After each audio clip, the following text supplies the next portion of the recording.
Halo semuanya, pada kesempatan kali ini saya akan mempresentasikan media pembelajaran saya dengan media website menggunakan Google Sheet.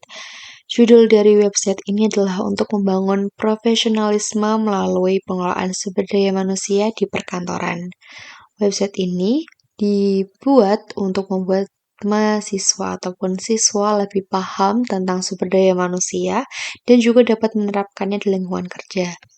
Di sini ada profil saya yaitu Rosa Safarina, merupakan mahasiswa program studi pendidikan administrasi perkantoran Fakultas Ekonomika dan Bisnis Universitas Negeri Semarang dengan NIM 23070100231. Di sini ada sosial media saya yaitu LinkedIn, kemudian ada YouTube dan juga ada Instagram.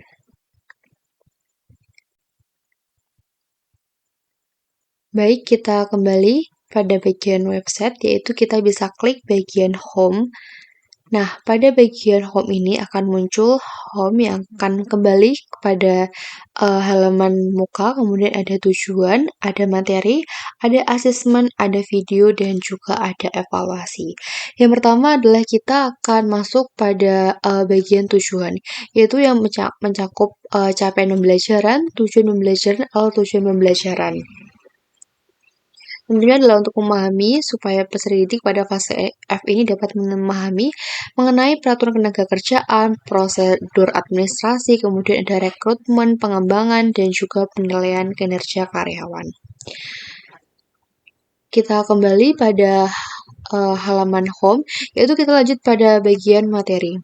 Pada bagian ini tuh sangat penting, mengapa? Karena di bagian ini tuh diharapkan pendidik dapat membaca dan memahami materi-materi mengenai sumber daya manusia perkantoran. Yang pertama adalah tentang peraturan ketenagakerjaan. Jadi, apa itu peraturan ketenagakerjaan? Mengenai pengertian dari peraturan ketenagakerjaan itu menurut Undang-Undang Nomor 13, kemudian ada dasar ketenagakerjaan, kemudian juga ada perjanjian, ada waktu kerja, upah, dan juga hak kewajiban pekerja.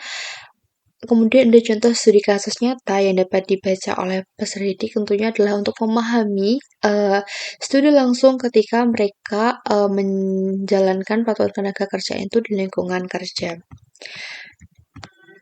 Baik, kita kembali pada materi yang kedua, yaitu adalah mengenai penerapan prosedur administrasi.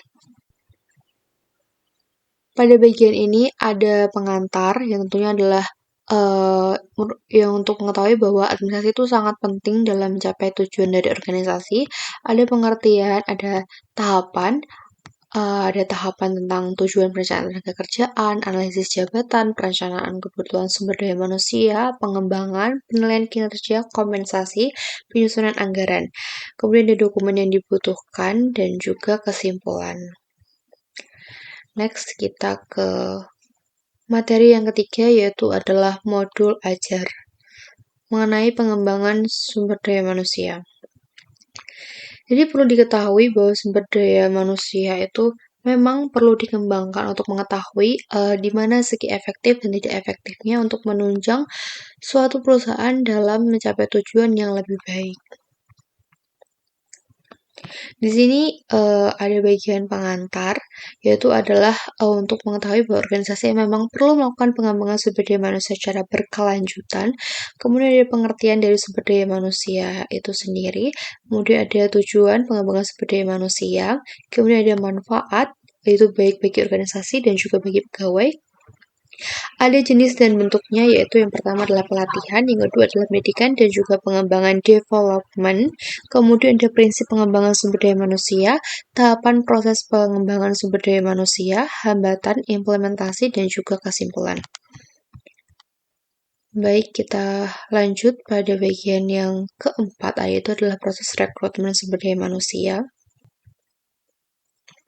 Ada bagian pengantar, kemudian ada proses rekrutmen, tujuan, sumber dari rekrutmen, metode yaitu baik dapat menggunakan internal dari perusahaan ataupun mencari eksternal di luar perusahaan, kemudian alasan dilakukan rekrutmen dan hambatan dalam proses rekrutmen, tahapan dalam rekrutmen itu sendiri, dan juga referensi.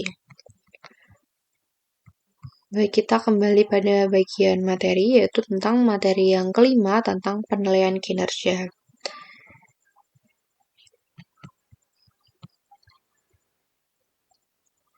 Jadi penilaian kinerja ini ada bagian pengantar, ada bagian pengertian penilaian kinerja, ada fungsi manfaat penilaian kinerja, prinsip penilaian kinerja, prosedur, kemudian ada aspek penilaian kinerja, contoh penerapan, dan kesimpulan. Kita balik pada bagian materi, kemudian kita bisa klik untuk kembali pada halaman home. Setelah membaca materi tersebut, tentunya di sini saya menyediakan video di mana peserta didik dapat menonton video untuk menambahkan pemahaman mereka tentang peraturan ketenaga kerjaan dan juga pengembangan sumber daya manusia serta apa saja sumber daya manusia menyangkut materi-materi tadi. Di sini ada peraturan ketenaga kerjaan, kemudian ada proses administrasi, Assalamualaikum warahmatullahi wabarakatuh. Kemudian ada pengembangan sumber daya manusia. Halo business leader. Di sini ada rekrutmen sumber daya manusia dan ada penilaian sumber daya manusia. Baik, kita klik video dan kita kembali pada bagian home. Setelah membaca materi dan juga melihat video pembelajaran, tentunya harus ada proses assessment untuk mengetahui seberapa kemampuan peserta didik dalam memahami materi yang telah diberikan. Di sini ada 5 assessment. Yang pertama adalah peraturan ketenaga kerjaan. Asesmen peraturan ketenaga kerjaan menggunakan Google Form dengan 4 pilihan ganda A sampai D, dan di sini terdapat 25 pertanyaan dengan setiap pertanyaan berpoin 4. Yang kedua adalah penerapan prosedur administrasi.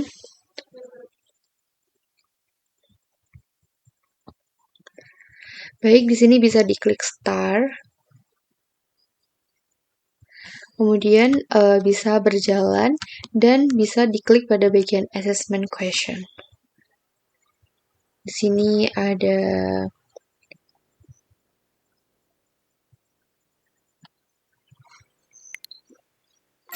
kemudian kita close dan kita kembali pada yang asesmen ketiga, yaitu adalah pengembangan sumber daya manusia.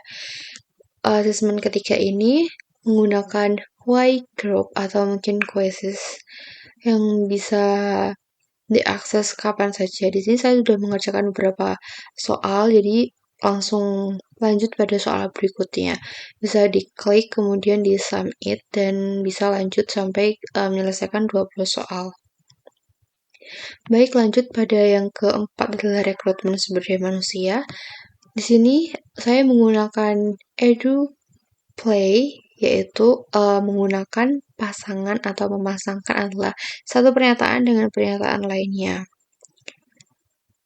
Baik, seperti contohnya ada seleksi, ada penempatan,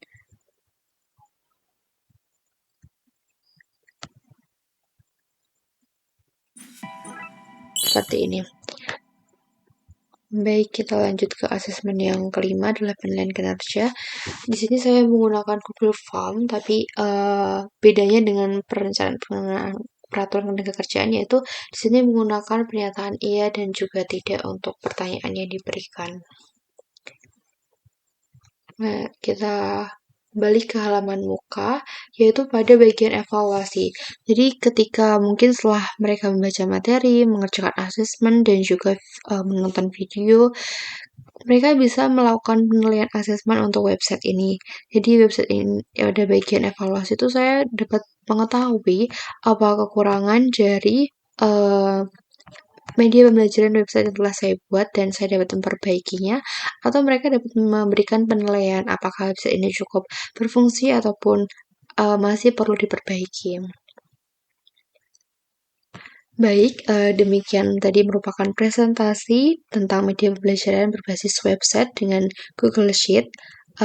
Kurang lebihnya saya mohon maaf dan terima kasih atas perhatiannya.